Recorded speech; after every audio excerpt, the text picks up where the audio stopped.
Welcome to Crisis in Perception, where we examine the systems shaping our world, one book at a time. So, whenever we talk about religion, right, the whole debate seems to get stuck on one single question. Is it true? Are the stories, the miracles, are they factually correct? But what if that's kind of the wrong question to be asking? This book we're looking at today, Christianity Without God, suggests a totally different angle. The author, Daniel C. Maguire, basically says, hey, let's put the truth question on hold for a second. Instead, let's ask something else. What does religion do? What's its actual function in society? Okay, so this brings us to the core idea. Let's call it a moral operating system. So what on earth is a moral operating system? Well, think about it like the OS on your computer. It's a system, right? It takes in certain inputs, in this case things like sacred stories, powerful metaphors, all that rich narrative stuff, and it processes them. And what does it spit out on the other side? It generates the ethical rules, the moral code. The oughts and ought-nots that tell a whole group of people how to behave and live together. And this image from the book, it just nails the concept perfectly. Look at it. You see all these different religions, and even secular humanism is in there. The point isn't that they're all competing truths. No, it's that they're like different apps, different programs, all running on the same basic human hardware. They all come from the same place, a really fundamental human source.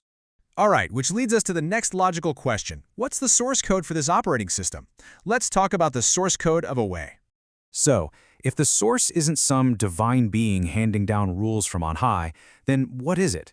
Well, Maguire argues that the most basic input for this whole system isn't some kind of divine command. It's something much more universal, something that comes before religion even enters the picture. It's that feeling of awe. You know exactly what I'm talking about. That sense of wonder when you see an incredible sunset, or grasp a mind-blowing new idea, or witness the birth of a child. That's the raw data. And here's where it gets really interesting. That basic, raw feeling of wow, that's what actually gives birth to morality. It's an organic process.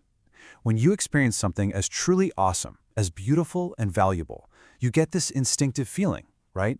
You feel like it ought to be protected, that it ought to be cherished. And that feeling right there, that's the birthplace of ethics. And the key thing to get here is that this whole process is deeply, fundamentally human. It happens before any theology gets built on top of it. I love how Maguire puts it. Notice, no God talk there, not a bit of it. It's humanity talk, morality talk. This is ground-level stuff. Okay, so we've looked at the source code, the design of the system, so what does it actually produce? Let's talk about the outputs, identity and division. And believe me, the consequences are huge. So you can think of this moral OS as having one killer feature and one really critical bug. The feature? Cohesion. It's incredible at building strong groups. It creates a shared identity, shared values, a deep sense of social trust. But that comes with a bug, and that bug is division. The very same process that pulls one group together inevitably pushes other groups away. It creates us versus them. It makes identity sacred, and, well, it can lead to some really nasty conflict. So why does this system stick around? Why is it so powerful? Well, it's because it ties the group's very survival, its honor, to something sacred, something untouchable. This quote from Calvin is pretty chilling, but it shows you the logic perfectly. When the honor of God is on the line, which, let's be honest, functionally means the honor and survival of your group, then suddenly anything goes. Humanity can be ignored. This creates an unbelievably powerful incentive for loyalty inside the group and a recipe for hostility towards anyone outside of it. But here's the thing. In the modern world, religion isn't the only game in town. Let's talk about the new competing systems. Because these days, traditional religions are not the only moral operating systems out there, not by a long shot. As this quote from David R. Loy points out, you could argue that the market, global capitalism, has become its own kind of world religion. Think about it.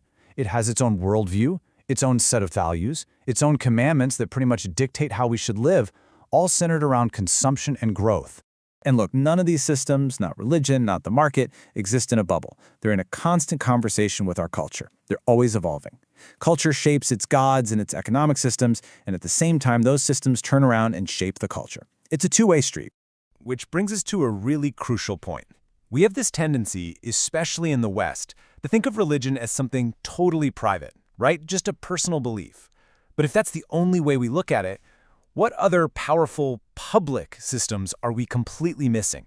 What else is out there shaping our lives together that we don't even see? And that right there is the big takeaway.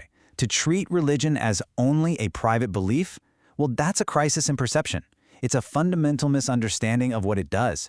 It's a category error that makes us blind to all the other moral operating systems running in the background.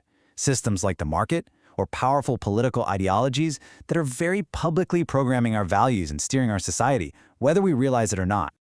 This project is free and publicly accessible. If you'd like to support the time, tools, and research behind Crisis in Perception, you can become a supporter on Patreon. For a longer audio-based analysis of this topic, see the deep dive linked in the description. If you enjoy this kind of systems-level analysis, please like, subscribe, and comment with books or topics you'd like us to explore next.